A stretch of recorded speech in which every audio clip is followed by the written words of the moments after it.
പഴശ്ശി പദ്ധതിയുടെ ഭാഗമായ കനാൽ വഴി മുന്നറിയിപ്പില്ലാതെ വെള്ളം തുറന്നുവിട്ടതിനെ തുടർന്ന് കൊളച്ചേരിയിലെ പച്ചക്കറി കൃഷി വെള്ളം കയറി നശിച്ചു. വിവിധ വയലുകളിൽ വിഷവിപണി ലക്ഷ്യമിട്ട് ആരംഭിച്ച പച്ചക്കറികളാണ് നശിച്ചത്. നെൽകൃഷിക്ക് ആവശ്യമായ വെള്ളം ലഭ്യമാക്കുക എന്ന ലക്ഷ്യത്തോടെ പഴശ്ശി പദ്ധതിയുടെ ഭാഗമായ കനാലുകൾ വഴി വെള്ളം തുറന്നുവിട്ടത് കൊളച്ചേരി മേഖലയിലെ പച്ചക്കറി കർഷകർക്ക് ദുരിതമായി. വിഷവിപണി ലക്ഷ്യമിട്ട് കരുമാരത്തിലെത്ത് താത്തിരി തുടങ്ങിയ വിവിധ വയലുകളിൽ ഇറക്കിയ കൃഷിയാണ് വെള്ളം കയറി നശിച്ചത്. മുന്നറിയിപ്പില്ലാതെ കനാലിലൂടെ വെള്ളം തുറന്നുവിട്ടതാണ് കൃഷി നശിക്കാനിടയാക്കിയതെന്നാണ് കർഷകർ പറയുന്നത്.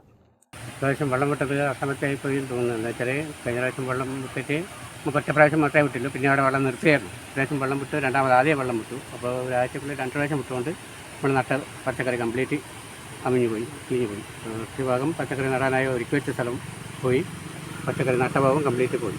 നെൽകൃഷിക്ക് മാത്രമേ ഈ വെള്ളം ഉപകരിക്കുള്ളൂ. പക്ഷേ അത് മുൻകൂട്ടി പറഞ്ഞിട്ടുണ്ടായിരുന്നെങ്കിൽ നമ്മൾ പച്ചക്കറി നടുവിലായിരുന്നു. പക്ഷേ വെള്ളം വിടുമ്പോൾ എന്തായാലും പച്ചക്കറി നടാനാരെങ്കിലും പറഞ്ഞിട്ടുണ്ടെങ്കിൽ നമുക്ക് അല്ലെ വെട്ടുകയാണെങ്കിൽ നമുക്കൊരു അറിയിപ്പ് തന്നിട്ടുണ്ടെങ്കിൽ നമ്മൾ അതിന് മുതിരില്ലായിരുന്നു. വെള്ളരി, കക്കിരി, ചീര, പയർ, വെണ്ടയ്ക്ക തുടങ്ങിയ വിവിധയിനം പച്ചക്കറികളാണ് വയലുകളിൽ കൃഷി ചെയ്യാറുള്ളത്. കഴിഞ്ഞ തവണ വെള്ളം കനാൽ വഴി വന്നെങ്കിലും ആർക്കും ബുദ്ധിമുട്ടുണ്ടാക്കിയിരുന്നില്ല. ഒറ്റയടിക്ക് തുറന്നതാണ് പ്രശ്നം സൃഷ്ടിച്ചത്.